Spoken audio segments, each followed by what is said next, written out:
The bright lights of the Philippines Got Talent stage shimmered across the massive studio in Quezon City. The crowd buzzed with excitement, phones raised, waiting for the next performer to step forward. Among them, a small boy in a white polo and slightly oversized jeans stood nervously behind the curtain. His name was Miguel Santos, a 10-year-old from Cebu who had traveled overnight with his uncle just to be here.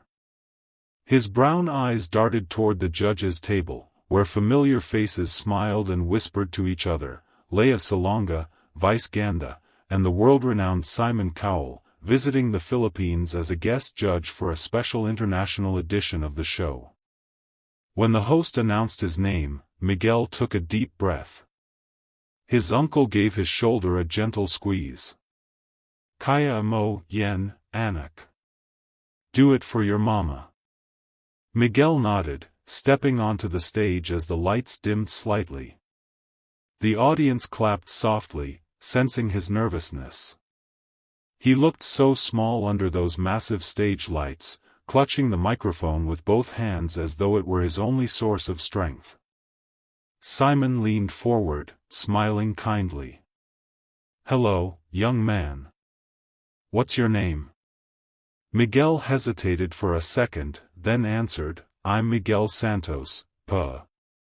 His voice was shy but clear. Lea Salonga leaned in with her warm stage smile. "Hi, Miguel. How old are you?" 10 Puh, he said.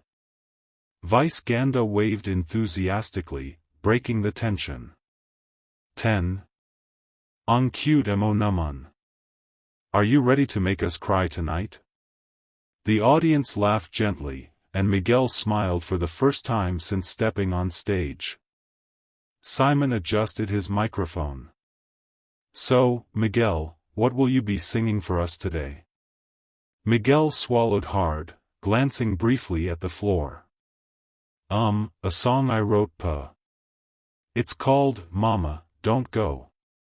The entire hall grew quiet. You could hear the faint hum of the air conditioning and the camera gears adjusting. Lee's eyes softened. "Did you write that yourself?" she asked gently. Miguel nodded. "Yes, Puh. I wrote it after my mama went to heaven last year." His voice cracked slightly on the word heaven, and the audience collectively gasped. Simon took a deep breath, his expression turning serious. "Miguel. I just want to say, thank you for being brave enough to share that with us." Miguel gave a tiny nod. "Thank you, sir." Simon gestured to the sound technician. "Take your time, Miguel.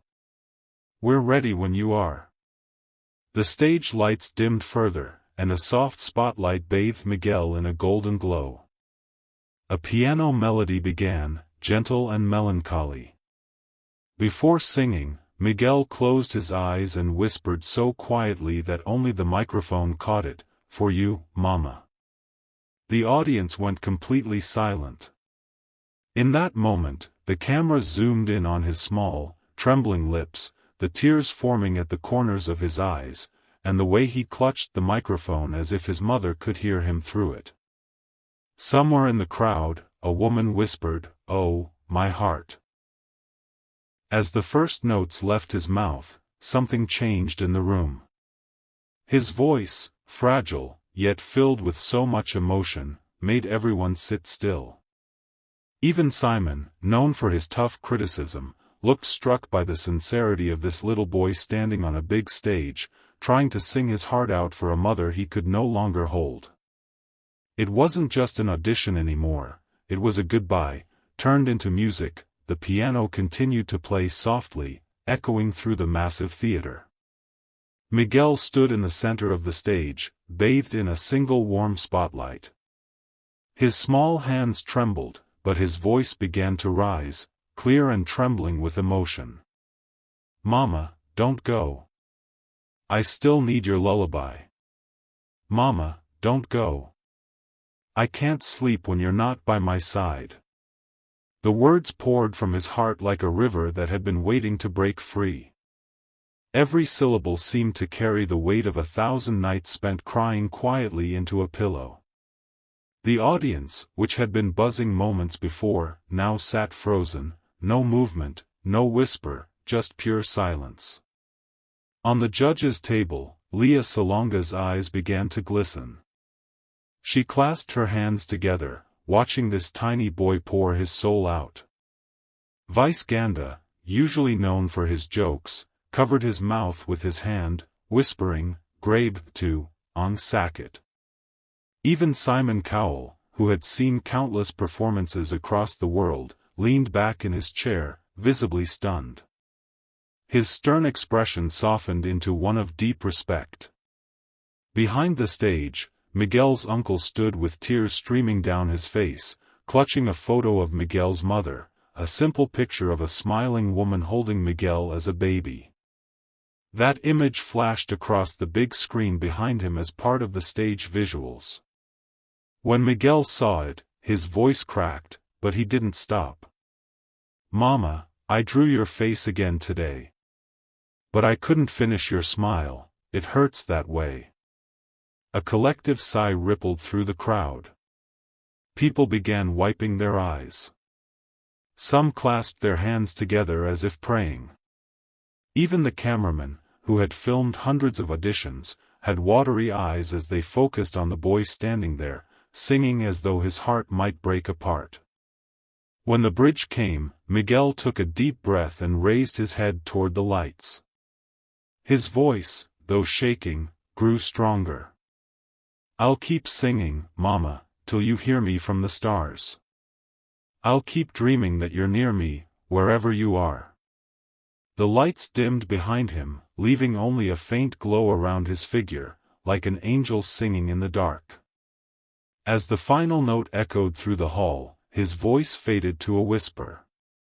For a moment, there was nothing, no sound, no movement, just the faint hum of the stage monitors. Then, suddenly, the entire audience rose to their feet. A standing ovation erupted. People cheered and cried at the same time, their voices blending into one emotional roar. Miguel stood there frozen, tears falling down his cheeks as he stared at the crowd. Lea Salonga stood up first, clapping through her tears. That was beautiful," she said softly. "You just made the whole country cry." Simon's eyes glistened. He leaned forward slowly, pressing his hands together as if in prayer. "That wasn't a song," he said quietly. "That was love." Miguel smiled weakly, looked up toward the ceiling, and whispered again, "Paraíso, Mama." The applause still echoed through the theater like rolling waves. Miguel stood motionless under the golden confetti that began to fall from above, the glittering pieces clinging to his hair and shirt. His small chest rose and fell with uneven breaths as he tried to understand what was happening. The judges were all on their feet. The crowd chanted his name over and over again, "Miguel. Miguel. Miguel." It was as if the whole country had just adopted this little boy from Cebu as their own. Simon Cowell, wiping the corner of his eye, pressed the golden buzzer. The entire stage lit up in gold. Miguel gasped, covering his mouth in shock. Tears burst from his eyes as his uncle ran out from backstage to embrace him tightly. The audience roared louder, and the lights shimmered like stars all around them. Simon leaned toward the microphone, smiling in a way rarely seen on him. "Miguel," he began, his voice soft but full of emotion, "I've been judging talent shows for more than 20 years. I've seen the biggest voices, the biggest moments, but what you did just now wasn't just about music. It was about love. It was about truth. And it touched every single person in this room." Lea Salonga nodded, her own tears falling freely. "You reminded us why music exists, Miguel," she said. It's not just notes or words, it's the language of the heart. You sang like you were talking to heaven. Vice Ganda, still dabbing his eyes with a tissue, managed a trembling laugh. Ang bata pa, pero grabe ang puso. You didn't just sing, you made us all feel your pain, and your love for your mama. She's watching, I promise you. Miguel looked up at the judge's table, still overwhelmed, and managed to whisper, "Thank you, Pa." Then he glanced up toward the ceiling lights, which seemed to glow even brighter, as if the universe itself was answering him. He raised one hand toward the sky and whispered again, "I did it, Mama." The moment was replayed hundreds of times that night on social media. Hashtags like hashtag #ParaSayoMama and hashtag Miguel Golden Buzzer trended across the Philippines. Fans commented that they hadn't cried that hard in years, that the boy's song felt like it came straight from heaven. Later, backstage, Simon approached Miguel quietly. Cameras followed as he crouched to meet the boy's eye level. "You know," Simon said gently, "when people lose someone they love, it's hard to speak about it. But you found a way to turn your pain into something beautiful. That's what real artists do." Miguel nodded shyly, wiping his eyes. "I just wanted Mama to hear me," he said. Simon smiled, placing a hand on his shoulder. "She did, Miguel. Trust me, she did." As the camera zoomed out, Miguel hugged his uncle again, both of them crying and laughing at the same time. The episode closed with a soft replay of his song in the background and the text appearing on screen. Some songs are not written for fame. They are written for love, and sung straight to heaven.